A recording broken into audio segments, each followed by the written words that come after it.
Hello, good evening. Nandito ako ngayon sa trabaho kasi mamaya pa ako matatapos kasi mga alas 11. Anong oras pa lang, mga 9:15.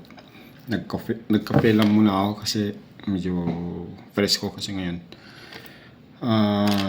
Tutuusin lang, nag-video ako ngayon dahil mayroon na akong itry na isang application na pag-edit ng video. So gusto ko lang itry ito, kaya ako gumawa ng video ngayon. Tapos gawa lang ako ng short messages or short na story about sa plano namin mag-asawa sa sasakyan. Okay. Dalawa kasi yung crossover na sasakyan na bibilhin namin. Dalawa ang pagpipilian namin. Para malinaw ang pagkasabi ko, uulitin ko po ulit. Dalawang klase na crossover SUV type na sasakyan na aming pagpipilian. Isa po dun ay yung MG, Morris Mirage, and yung isa naman ay Kia. Dalawa kasi yung gusto kong sasakyan na pagpipilian. Kaso, ang tinitingnan ko ngayon ay ground clearance.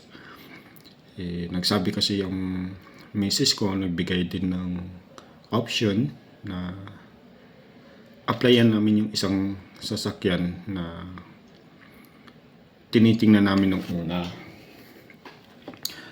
Kaya sabi ko, applyan din natin, try natin para mayroon tayong pagpipilian kung anong sasakyan na gusto natin kukunin.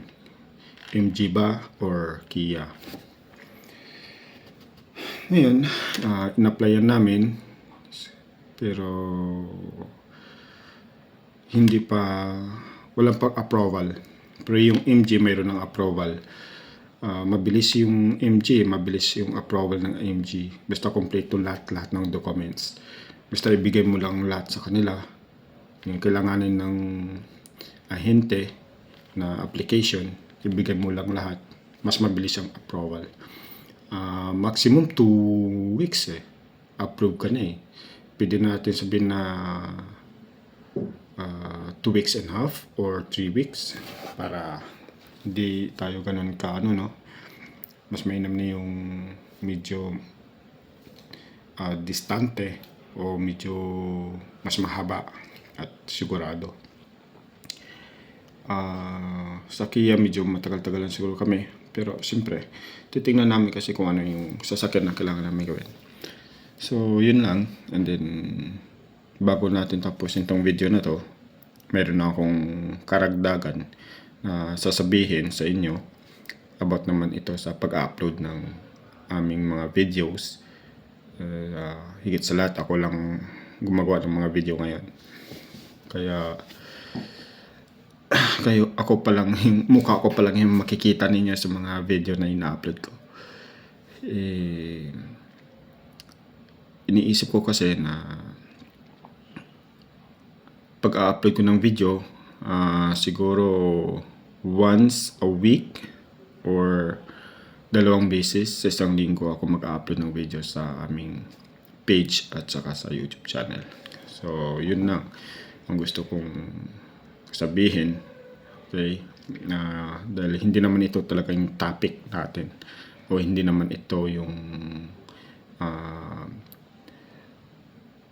kasama doon sa ating topic, Kaya sinabi ko lang para karagdagan din, para alam nyo, hindi talaga ako makakapag-upload everyday kasi siyempre ito naman ay sharing lang naman ito, kagaya ng sinabi ko sa last video na ito isang content na realidad, na hindi siya para sa entertainment or magpapatawa sa inyo.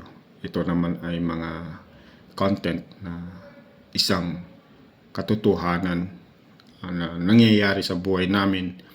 Higit sa lahat, yung blessings or gift ng Panginoon sa aming buhay. Yun lang guys. At ako'y magkakape muna at babalik ulit ako sa trabaho. Yun, maraming salamat sa inyo. Ingat po tayong lagi. Lalo na sa ating mga pamilya na nagtatrabaho sa ibang bansa.